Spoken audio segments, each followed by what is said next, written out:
Assalamualaikum warahmatullahi wabarakatuh. Salam sejahtera untuk kita semua. Bagaimana kabar adik-adik mahasiswa pada pagi hari ini? Semoga kita senantiasa dalam keadaan sehat walafiat. Kita berjumpa lagi di video pembelajaran 2 dari mata kuliah Elemen Mesin 1. Pada pertemuan kali ini kita akan membahas tentang ulir.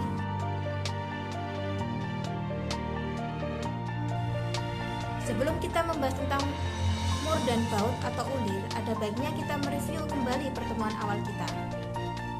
Masih ada yang ingat kita membahas apa di pertemuan awal? Ya, di pertemuan awal kita membahas kontrak kuliah dan peraturan kelas, dan sedikit menyinggung tentang pemahaman ilmu elemen mesin. Adik-adik mahasiswa, masih ada yang ingat dengan pengertian apa itu elemen mesin? Jadi, pengertian elemen mesin merupakan ilmu yang mempelajari bagian-bagian mesin. Lihat antara lain dari sisi bentuk komponen, cara kerja, cara perancangan, dan perhitungan kekuatan dari komponen tersebut. Adapun pembagian dari elemen mesin itu adalah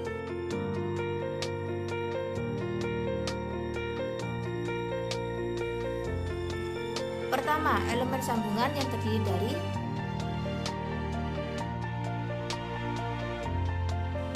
sambungan paku keling, sambungan las, sambungan ulir. Kedua, elemen-elemen transmisi yang terdiri dari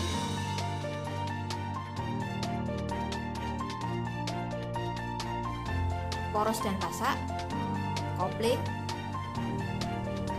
sabuk dan rantai penggerak, roda gigi, dan rem. Ketiga, elemen penyangga yang terdiri dari pegas dan bantalan.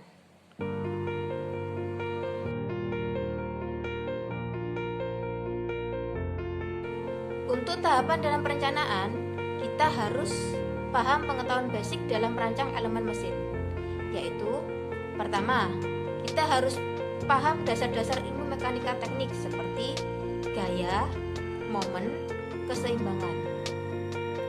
Yang kedua, kita harus paham dasar-dasar kekuatan bahan seperti tegangan tarik, geser, puntir, dan bengkok.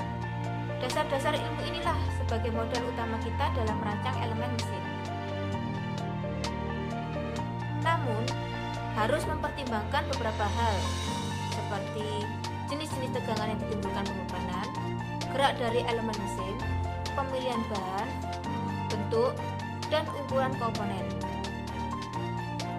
Untuk lebih detailnya, bisa dilihat pada PowerPoint saya. Selanjutnya, kita akan masuk dalam inti bab ini, yaitu membahas tentang ulir.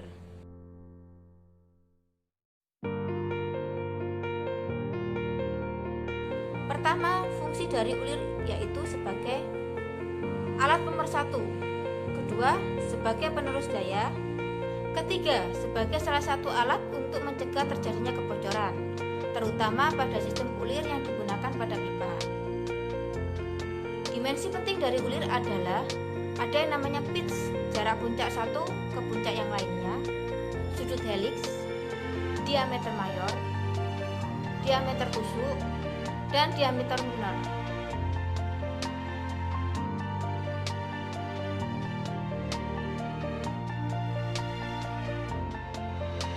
Jadi bisa dikatakan ulir luar adalah baut dan ulir dalam adalah mur. Untuk penjelasan lebih lanjutnya bisa dibaca di modul saya. Berikut adalah jenis-jenis ulir berdasarkan arah gerakan terbagi menjadi dua, yaitu ulir kanan dan ulir kiri. Kemudian jenis ulir menurut jumlah tiap gang pitch-nya, yaitu ulir tunggal dan ganda.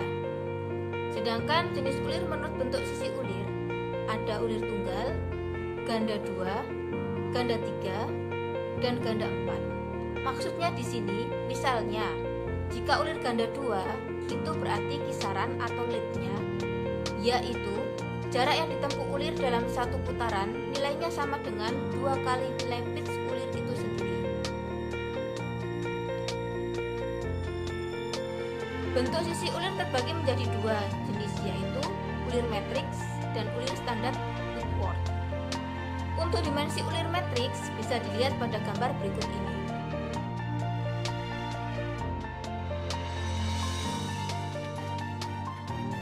Sedangkan ulir standar British atau Amerika dapat dilihat pada gambar berikut ini.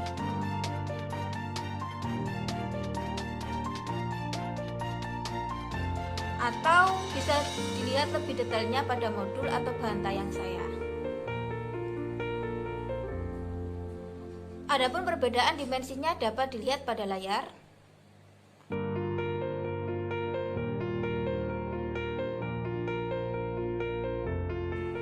Kemudian untuk simbol ulir matriks contohnya simbol M10 1,5 6G yang berarti M adalah simbol isometrik, 10 menunjukkan diameter nominal 10 mm, 1,5 adalah jarak puncak ulir 1,5 mm, sedangkan 6G bertanda kualitas dari daerah toleransi ulir.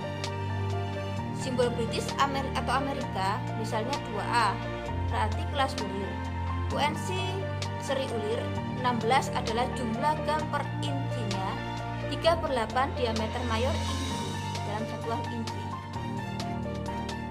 Kemudian kita akan membahas analisis kesalahan pada ulir, yaitu pertama, kesalahan sudut sisi ulir.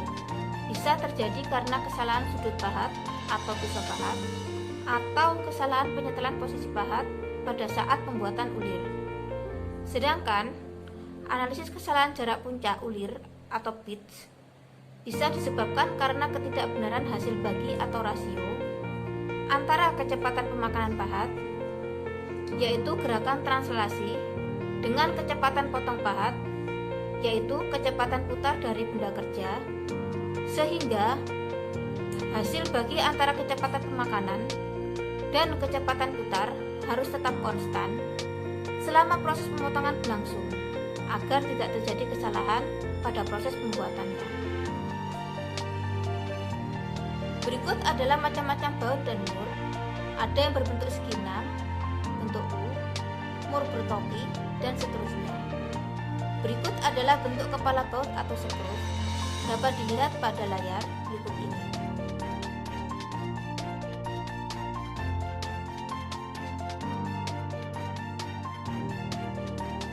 Ini adalah tabel ukuran kepala baut matriks beserta ukurannya.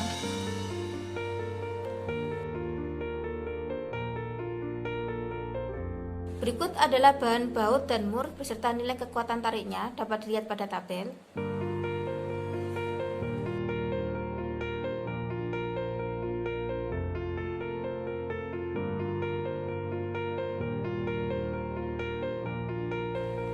Kemudian ini adalah contoh tabel faktor keamanan beberapa material.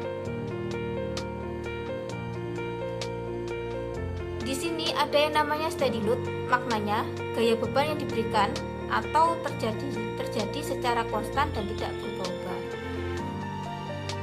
Sedangkan untuk lift load, artinya adalah gaya beban yang diberikan itu berubah-ubah atau berpindah-pindah. Sedangkan shock load adalah gaya beban yang berawal dari steady load lalu secara tiba-tiba berubah menjadi gaya beban yang bertekanan besar. Jadi, faktor keamanan itu merupakan faktor yang digunakan untuk mengevaluasi agar perencanaan elemen mesin terjamin keamanannya dengan dimensi yang minimum. Pemilihan safety factor harus didasarkan pada beberapa hal, misalnya jenis beban, jenis material, proses pembuatan atau manufaktur, jenis tegangan, jenis kerja yang dilayani, dan bentuk komponen. Makin besar kemungkinan adanya kerusakan pada komponen mesin, maka angka keamanan diambil makin besar. Untuk lebih jelasnya bisa dilihat pada bahan tayang atau modul saya. Untuk contoh perhitungan, silakan dipelajari di modul atau PPT saya. Cukup sekian penjelasan dari saya. Kurang lebihnya saya mohon maaf. Jika ada yang ditanyakan atau didiskusikan, silakan diungkapkan di forum tatap maya yang akan kita laksanakan setelah ini. Saya akhiri. Wassalamualaikum warahmatullahi wabarakatuh.